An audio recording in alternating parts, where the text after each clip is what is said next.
So today, Ferrari finally released specs on their new Purosangue, Purosangue? Purosangue. Ah. So now we know everything, well not everything, but pretty much everything about the new Purosangue from Ferrari. This is an SUV that's been, kind of waited on forever, except Ferrari doesn't want you to call it an SUV. It is a four-door, four-seater, which I'm pretty sure just means sedan, but this isn't a sedan. It's got pretty much everything you could ever want in a vehicle. 6.5 liter V12 making 715 horsepower, 528 pound-feet of torque, 0 to 60 in 3.2 seconds, and a top speed of almost 200 miles an hour, all from this four-door, four-seater from Ferrari. It's also got all-wheel drive and has almost a perfect weight distribution. It's 49 rear, 51% front. Now, to be completely honest, I never expected them to put a V12 into this car, but it really differentiates it from other SUVs on the market. The Lamborghini Urus has a twin-turbo V8, the Aston Martin has the same, and it just really breaks the mold having a V12, and to be honest, it sounds really good.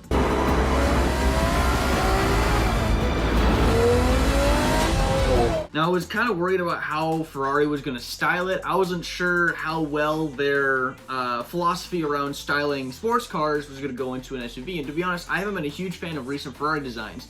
But this doesn't look bad. It just looks like a fat Roma. The front looks like a Roma, kind of. It's not exactly the same, but it's mostly a Roma. The side looks like a Roma. The rear looks like a Roma. The whole thing just kind of looks like a Roma that went on a diet. Not a good kind of diet. But they didn't do a bad job. I think it looks okay. It just looks a lot like a Roma that has four doors. Now, to be fair, this isn't exactly an SUV. It looks more like a hot hatch to my eyes. And to be fair, the Lamborghini Urus is about half a foot longer and a little bit taller. So this Purosangue is kind of a small SUV. So to be honest, I kind of want to call it a hot hatch. Now we got to see how this thing stacks up against the GR Corolla. Another interesting thing about the exterior is that the designers wanted the top half of the design to be like more smooth and sophisticated, and then the bottom half to be like really aggressive, and it's supposed to make the car look shorter or smaller than it really is, but I think it kind of makes it look a little jumbled. But I am a big fan of elegant cars looking aggressive. I mean, you have the V12 Aston Martin Vantage, you've also got the F12 TDF, both excellent examples of a beautiful car turned angry, and I think this car tries to tap into some of that as well, and I think it does a pretty good job for the most part. Now, when we move into the interior, this is where things get really interesting. So first thing you're gonna notice when you get into this vehicle is the fact that the rear doors are actually suicide doors, which is kind of cool. I think we need more cars like this. Not only that, but there's also only 2 seats for the rear. There's no bench seat option. This is exclusively a 4-seater, which is another way Ferrari's trying to make this different from other SUVs and trying to make us not think of it as an SUV, even though I think we will all always think of it as an SUV. Sorry, Ferrari. To be fair, I think this is one of the cooler SUVs to be released. I still probably wouldn't ever be able to afford it, but I can dream. Now, things do get a little weird with the front seats. I'm looking at them right now, and it's almost like you took a mirror of the left side and just made it reflect perfectly onto the right side. Like if you just draw a line straight down the middle, that's what it looks like. You've got screens on both sides, obviously got all the gauge cluster on the driver's side, and then the passenger side has a passenger display as well as what it looks like. It doesn't look bad, but it would give me motion sickness. Like awful. But I gotta say, this interior does look really sophisticated. It looks really sweet. And I'm not a huge Ferrari guy, but I will say this is probably one of the more interesting SUV 4-door, 4-seaters to be released onto the markets. Now, we don't know pricing yet, but it's speculated to be around $400,000, which is a lot.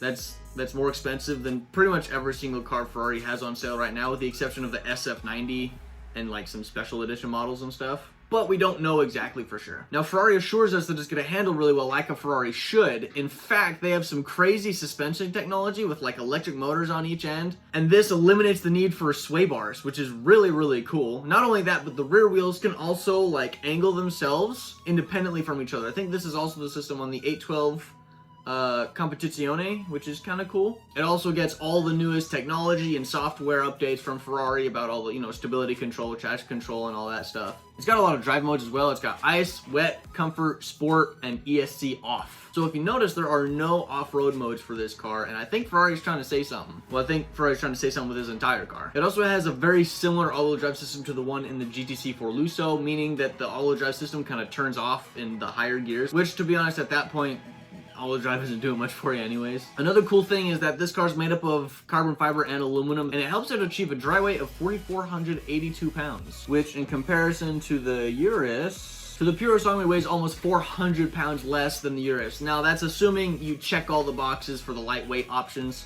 and that is dry weight, nobody in it, no fluids. So it's kind of misleading. It's probably going to end up being around the same weight as the Urus, but it does make more horsepower and has a much cooler sounding engine, at least in my opinion. So at the end of the day, I think the Purosangue is kind of a cool SUV. Sorry, 4-door, 4-seater. Probably one of the more interesting ones on the market today. If I had to choose between this or the Lamborghini Urus or the Aston Martin or any other super SUV on the market right now, I probably would go for the Ferrari. Just because I am kind of a fan of the looks. It's like both elegant but also aggressive, and it's not too overdone. But not only that, but the interior is really nice. It has a V12 that sounds fantastic. And above all else, this is Ferrari trying to stay true to who they are, even though they are kind of chasing the trend. But as always, who cares what I think? I want to know what you guys have to say. If this car really does end up costing over $400,000, and let's say you had the money, would you spend that money on this Purosangue? I have to look at the name every single time I say it. Would you rather have a Urus or an Aston Martin or any other super SUV, or would you just not buy an SUV at all? If you liked today's video, I'd really appreciate a like and a subscribe. That'd be super, super cool. But just like last time, I'll see you guys in the next video.